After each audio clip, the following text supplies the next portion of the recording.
नहमदुहु व नुसल्ली व नुसल्लिमु अला सय्यदिना हबीबिना व शफीना मौलाना व मलजना व मअवाना मुहम्मद रसूलिहिन नबिय्यिल करीमिल अमीनिल मकीनिल हनीनिर रऊफिर रहीम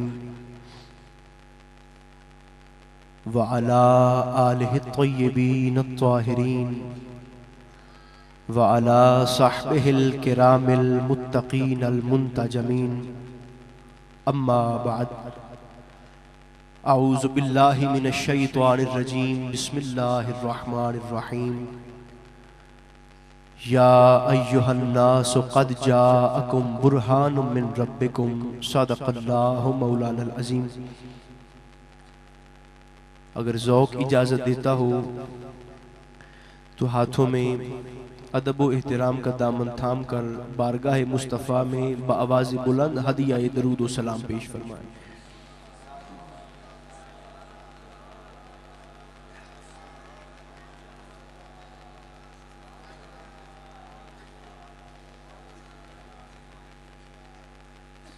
भाई इस तरह नहीं, इस तरह नहीं।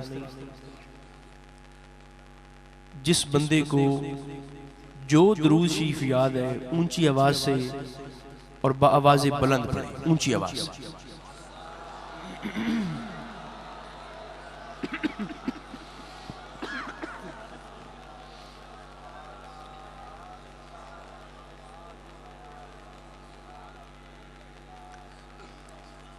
अल्लाह तबारक व तआला जल्ल मजदुहुल अज़ीम की हम्द सना हुजूर नबी मुहतरम रसूल मुहतशम रहमत आलम सल्लल्लाहु अलैहि व आलिहि व बारका वसल्लमा की ज़ाते बाबरकात पे बेशुमार हदिया दरूद व सलाम के बाद इंतहाई काबिल एहतराम हाज़रीन व सामईन, अल्लाह रब्बुल इज़्ज़त का शुक्र है, उस ज़ात का बेपनाह फजल व एहसान है जिसने हमारी गर्दनों में गुलामी मुस्तफ़ा का पटा अता फरमाया है। मिलाद शरीफ की महफिल है, जिक्र मुस्तफ़ा का जलसा है। मैं आप सब यहाँ पे जिक्र मुस्तफ़ा की इस हसीन मजलिस में जमा है। सिद्ध के दिल से दुआ है अल्लाह पाक आज की हाजिरी को हम सब के लिए बख्शिश का और निजात का जरिया बनाए। और मिलाद मुस्तफ़ा का सदका अल्लाह पाक किबला पीर साहब रहमतुल्लाह अलैह को जन्नतुल फिरदौस में आला इल्लियीन में मुकाम खास अता फरमाए और इस आस्ताने को ताबा अबद कायम दाइम फरमाए और हम सब को कमा हक़्क़ुहु इस आस्ताने के साथ निस्बत बरकरार रखने की तौफीक अता फरमाए। मैं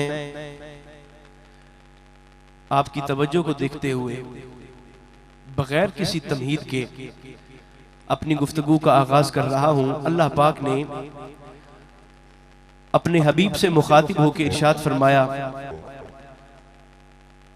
इस महीने को रबीउल अव्वल शरीफ को लोग जानते हैं मिलाद मुस्तफ़ा की निस्बत से। मिलाद मुस्तफ़ा और रबीउल अव्वल को लोग एक दूसरे के हवाले से पहचानते हैं और इस बात का बहुत इजहार किया जाता है कि रबीउल अव्वल वो महीना है जिसमें मुस्तफ़ा का मीलाद हुआ, जिसमें नबी पाक अलैहिस्सलाम की विलादत हुई। लेकिन दरअसल बात यह है और हकीकत यह है कि मिलाद उस वक्त हुआ है जब ना रबी थी ना अव्वल था। अभी अल्लाह ने रबी भी तख्लीक नहीं फरमाई थी, अभी अल्लाह ने अव्वल भी तख्लीक नहीं फरमाया था जब मिलाद हुआ। एक गल मैं खुदा दी कसम खाते भी आखा, अल्लाह दी कसम खा के भी आखा ना, एक गल फिर भी इस तरह बननी है कि मिलाद उस वक्त हुआ जब ना रबी थी ना अव्वल था। रबी और अव्वल को निस्बत है चांद के साथ, रबी की निस्बत भी चांद के साथ, अव्वल की निस्बत भी चांद के साथ। और मिलाद तब हुआ जब अल्लाह पाक ने चांद भी तख्लीक ना फरमाया था। या अय्युहन्नास, ऐ लोगो, कद जाअकुम बुरहानुम मिन रब्बिकुम, बेशक तुम्हारे पास तुम्हारे रब की दलील आ गई। दलील लेके आना और होता है, दलील बन के आना और होता है। कायनात का सबसे बड़ा दावा है ला इलाहा इल्लल्लाह। भाई देखो, तुसी गल्लां पे कर दे हो, ऐसी ही एक मजलिस में, ऐसी ही एक महफिल में एक आदमी बैठा था पांव पसार के, पैर लंबे करके बैठा सी, पांव पसार के बैठा था। और उस बंदे का नाम जब लूंगा आपके रोंगटे खड़े हो जाएंगे। उस बंदे को तारीख विलायत जानती है सरकार इब्राहिम अदम के नाम से। हजरत इब्राहिम अदम पांव पसार के ऐसे बैठे हैं, ऐसे मुकाम पे, पाकीज़ा जगह पे पांव पसार के बैठे। हातिफे गैब से आवाज आई, इब्राहिम शहनशाहों की बारगाह में ऐसे बैठा करते हैं। शहनशाह की बारगाह में इस अंदाज से बैठा करते हैं। उस आवाज में इतना रोब था, उसमें ऐसा जलाल था, उसमें ऐसी गरज थी, उसमें ऐसी शिद्दत थी कि वो दिन गया है और उसके बाद सरकार इब्राहिम अदम के पांव गस्साल ने तख्ते पे सीधे किए। जिंदगी भर जब सोए तो बिस्तर पे सोते हुए भी आपने अपने पांव सीधे नहीं किए, पांव लपेट के रखते हैं कि अगर शहनशाह वहां देखता है तो शहनशाह यहां भी देखता है। मिलाद की महफिल में बैठे हो, जिक्र मुस्तफा के जलसा में बैठे हो, किसी मेले में नहीं आए हो। जिक्र मुस्तफा का जलसा जिसने सुनना है सुने, नहीं तो याद लंगर शंगर करे। तवज्जो से समात फरमाए। इरशाद हुआ, या अय्युहन्नास, ऐ लोगो, तुम्हारे पास रब की दलील आ गई। ला इलाहा इल्लल्लाह कायनात का सबसे बड़ा दावा है। अल्लाह के सिवा कोई माबूद नहीं, उसके सिवा कोई बंदगी के लायक नहीं, उसके सिवा कोई सजदों के काबिल नहीं। सबसे बड़ा दावा है ला इलाहा इल्लल्लाह। हमने हाथ बांध के अर्ज किया, मौला कोई दावा उस वक्त तक कबूल नहीं होता जब तक उस दावे पे कोई पक्की ठक्की दलील ना दी जाए। मौला सबसे बड़ा दावा है ला इलाहा इल्लल्लाह। तेरे एक होने की दलील, तेरे वाहिद होने की दलील, तेरे यकता होने की दलील। मौला पूछना चाहते हैं कि तू वाहिद है तो कैसे है, तू तन्हा है तो कैसे है, तू यकता है तो तेरे यकता होने की दलील क्या है। अल्लाह पाक ने फरमाया, अगर मेरे वाहिद होने की दलील जानना चाहते हो ना, तो मेरे वाहिद होने की दलील, उस दलील का नाम मैंने आसमानों में अहमद रखा है, जमीन में मोहम्मद रखा है। मेरे वाहिद होने की दलील आसमानों में अहमद, जमीन में मोहम्मद। या अल्लाह तेरे एक होने की दलील जाते मोहम्मद कैसे। अल्लाह ने फरमाया, सारे जमाने को चैलेंज करता हूं, जमाने भर को चैलेंज है। जरा नजर दौड़ा के देखो, बड़ी खुदाई में मेरे मोहम्मद का सानी नजर आता? नजर दौड़ाओ, तलाश करो, बड़ी खुदाई में मेरे मोहम्मद का सानी कोई नजर आता है? अल्लाह ने फरमाया, जब तुम देखोगे, तलाश करोगे, तो तुम्हें यह बात मानना पड़ेगी कि बड़ी खुदाई में मेरे मुस्तफा का सानी नहीं। फरमाया, तो फिर यह बात समझ जाना कि जब मोहम्मद बन के आने वाले जैसा कोई नहीं है, तो मोहम्मद बनाने वाले जैसा भी कोई नहीं।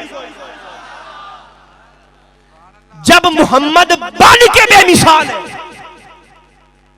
बन के बेमिसाल है, तो फरमाया मैं तो फिर जाते मोहम्मद को बनाने वाला हूं, जाते मुस्तफा को बनाने वाला हूं सल्लल्लाहु अलैहि वसल्लम। सरकार फरमाते हैं भाई अल्लाह पाक ने 1,24,000 ये कमो बेश अंबिया किराम पैदा फरमाए, मबूस फरमाए। सरकार ने फरमाया हर नबी को अल्लाह पाक ने बेशुमार मोजात अता फरमाए, लेकिन दो बातें अल्लाह पाक ने आदम अलैहिस्सलाम से लेकर मुझ तक हर नबी को अता फरमाई। दो बातें हुजूर केड़ियां? सरकार ने फरमाया एक तो हर नबी का चेहरा हसीन था, दूसरा हर नबी की आवाज हसीन थी। हर नबी का चेहरा भी हसीन, हर नबी की आवाज भी हसीन। ते हुजूर तुहाडा हुस्न, सरकार ने फरमाया 1,23,999 नबियों के चेहरों का हुस्न मिलके चेहरा मोहम्मद के हुस्न का मुकाबला नहीं कर सकता। हर नबी सोना, मोहम्मद सब तो ज्यादा हसीन। हर नबी की आवाज हसीन, मेरी आवाज सरकार ने फरमाया सबसे बढ़ के हसीन। हुजूर ये चेहरों में हुस्न क्यों रखा, आवाज में हुस्न क्यों रखा? सरकार ने फरमाया रब ने चेहरा सोना इसलिए बनाया कि लोग देखेंगे। चेहरा हसी बनाया, लोग देखेंगे। आवाज हसी बनाई, लोग तकरीर सुनेंगे। हर नबी दा चेहरा भी सोना, हर नबी दी आवाज भी सोनी। सरकार ने फरमाया लेकिन 1,23,999 नबी एक पासे, मैं कल्ला मोहम्मद एक पासे।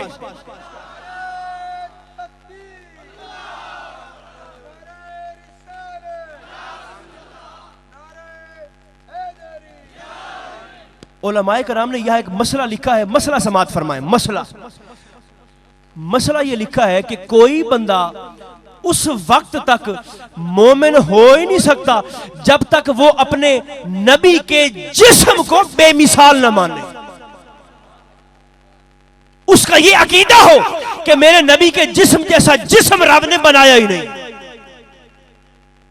सर के मुकद्दस बाल से लेकर मुकद्दस पैरों के खूबसूरत नाखूनों तक सारे वजूद मुस्तफा को जब तक बेमिसाल न माने, उलमा फरमाते बंदा मोमिन हो ही नहीं सकता। तुसी तवज्जो ही नहीं फरमाई, तवज्जो ही नहीं किया आपने। आदम से लेके ईसा तक कोई नबी हुजूर जैसा नहीं। और मुझे बड़ी शर्म आती है, बंदे आंदे जेड़ा बंदा मक्का शरीफ रहे, मदीना शरीफ रहे, ओदी इज्जत करनी चाहिए। अच्छा, अगर हर बंदा जो मक्का में रहे, मदीना में रहे, उसकी इज्जत करनी चाहिए, मुझे बताओ अबू जहल जर्मनी में रहता था। अबू जहल कहां रहता है? मक्का में रहता है। अबू लहब मक्का में रहता था। इज्जत का मयार वतन नहीं है, इज्जत का मयार मदीने का ताजदार है। जिस बंदे को कद मैंने मुस्तफा से निस्बत है, वो आरिफ वाला में रहे तो काबिल इज्जत है, वो लुड्डन में रहे तो सर का ताज है। जिस बंदे को जात मुस्तफा का हया नहीं, वो बैतुल्लाह के पर्दों में छुपा हो, उससे बड़ा बेइज्जत बंदा रब ने पैदा ही नहीं किया। और ये बात मैंने ऐसे नहीं कह दी कि बैतुल्लाह के पर्दों में छुपा हो। एक था बदबख्त और दिल में इरादा किया कि आज मैंने मोहम्मद को कत्ल करना है। हाँ, दौराने तवाफ मक्का में मोहम्मद को कत्ल करना है। और क्या किया उसने? एहराम बांधा, खंजर छुपाया और घर से चला है बैतुल्लाह शरीफ का तवाफ करने की नीयत से। इरादा है मोहम्मद को मारना है अलैहिस्सलाम। चादर बांध के, एहराम बांध के, खंजर छुपा के आया और तवाफ में मसरूफ हो गया। आमना के लाल भी मसरूफ तवाफ है। तवाफ करते करते दौरान तवाफ कोशिश करता है कि मैं किसी ना किसी तरह सरकार के नजदीक हूं, मोहम्मद के नेड़े होगा ते खबासत का इजहार कर। दौरान तवाफ किसी तरह कोशिश करके सरकार दो आलम अलैहिस्सलाम के नजदीक हुआ ना, नजदीक हुआ। नबी पाक अलैहिस्सलाम ने जैसे ही नजदीक आया, सरकार ने उसका बाजू पकड़ के इरशाद फरमाया, सरकार ने फरमाया किवें आया है? आए हो? उसने कहा जी तवाफ के लिए आए। किसके लिए आए? बोलो तो सही। तवाफ। सरकार ने फरमाया खबीस आदमी, मुझ मोहम्मद को बेखबर समझते हो? मुझे बेखबर समझा है? फरमाया जिस वक्त तू अपने घर से चाकू और खंजर लेकर चला था ना, निगाह मुस्तफा तुझे उस घड़ी भी तक रही थी। अच्छा जी यार यह गल अकल च नहीं आ सकती कि जेड़ा बंदा मदीने वो इत्थे भी होवे। पागल ने सुनी, जल्ले ने बरेलवी, जेड़ा बंदा मदीने इत्थे हो सकता है? अकल में नहीं आता। अल्लाह पाक उस बंदे को मोमिन मानता ही नहीं जो बारगाह मुस्तफा में अकल चलाए। अल्लाज़ीना युमिनूना बिल गैब, फरमाया अगर तू बारगाह मुस्तफा में आता है ना, अपनी अकल घर रख के आ, घर रख के आओ। सरकार मेराज पे गए ना, अगले दिन सरकार ने ऐलान फरमाया मैं रात के मुख्तसर से हिस्सा में मेराज पे चला भी गया, सैर भी किया, आ भी गया। बड़े बड़े अकल वाले, बड़े बड़े इल्म वाले इकट्ठे हो गए तो चले गए सरकार अबू बकर दी बारगाह च। हाली अबू बकर सिद्दीक नहीं बने, सिद्दीक नहीं बने, आगे बड़े बड़े इल्म वाले, अकल वाले। और आके अबू बकर से कहते हैं अबू बकर अगर कोई बंदा आखे कि मैं रात दे मुख्तसर जे हिस्से च मेराज ते चला भी गया, आ भी गया, ये गल अकल च आ सकती है? फरमाया नहीं आ सकती, ते आ भी नहीं सकती। मौजज़ा कहते ही उसे है जो अकल में आए ना। आपने फरमाया नहीं आ सकती अकल में। उन्होंने देखा ना कि अब हमारा तीर लगता है निशाने पर, निशाने पे लगता है तीर। उन्होंने कहा जी अकल में बात नहीं ना आ सकती। फरमाया